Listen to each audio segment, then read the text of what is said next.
Welcome everybody to Extreme Off-Road Silly Bills, and today we're dealing with the 2007 Toyota Hilux Arctic Trucks AT38. Now, like the Land Cruiser Arctic Trucks, this has 1,356 horsepower, 1,021 pounds-feet of torque from a 7.5 litre twin turbocharged V8. But unlike the Land Cruiser, this only weighs 3,625 pounds, which is 214 pounds less than the Land Cruiser. And like that car, it also has all-wheel drive, off-road tyres and off-road suspension as standard. This can do 0 to 60 in 3.603 seconds, 0 to 100 in 7.070 seconds, and going to a top speed of 225 miles an hour. Now that acceleration isn't as good as the Land Cruiser, but that Land Cruiser did an incredibly good job on this series in the previous episode. So I'm hoping that this can do even better with having less in the way of weight. Now granted, like I said, the acceleration isn't as good. It's not massively off. Not like it's more than a second or so off that car's top 0 to 60 and 0 to 100 times.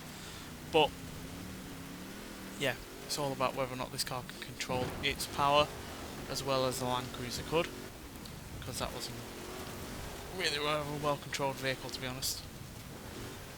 Wasn't particularly clean lap. I did hit a few walls, I think, but it was quick, which is the main thing, and yeah, was for the most part more than controllable. Certainly more so than other big off-roaders that we've had on this series.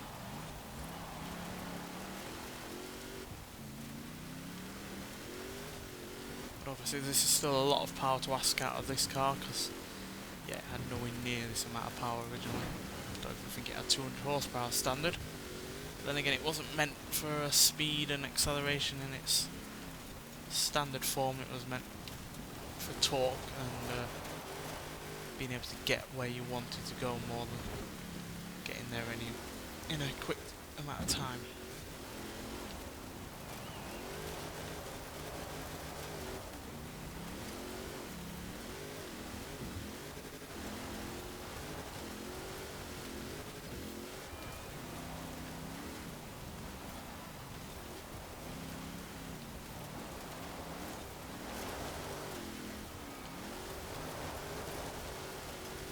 Well, it feels just as controllable as the Land Cruiser, but if it's going to be as quick, it's probably going to come down to me more than anything.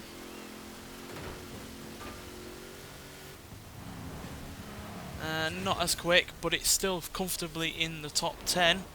But yeah, it is nowhere near as quick at 2 minutes 2 seconds .282, whereas the Land Cruiser managed it in 2 minutes .547. So yeah, nearly 2 seconds down.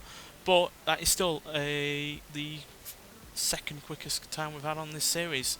So even though it is nearly 2 seconds behind the Land Cruiser, it still nonetheless beats the Porsche 718 RS60, Lamborghini Urus, Chevrolet Corvette ZR1, Maserati Levante S, Ferrari 166 M Barchetta, Ferrari 250 LM, Lamborghini Sesto Elemento, BMW Z4 Roadster, and the Porsche Macan Turbo, which now gets knocked out of the top 10 thanks to this car. So yeah, the top 10 has become a bit more off-road orientated now after this and the Land Cruiser, but yeah, it's still surprising that a classic Porsche and the Corvette is in the top 5 even after this and the Land Cruiser have dominated this series. But yeah, this was pretty good as well, but obviously not quite as good as the Land Cruiser. Whether or not it's down to me or the car, you never know. It's two kind of factors that you can't really measure, but yeah, still a great time, and yeah, still a really controllable and fun car to drive. So yeah, this and the Land Cruiser are easily the best two off-roaders we've had on this series so far.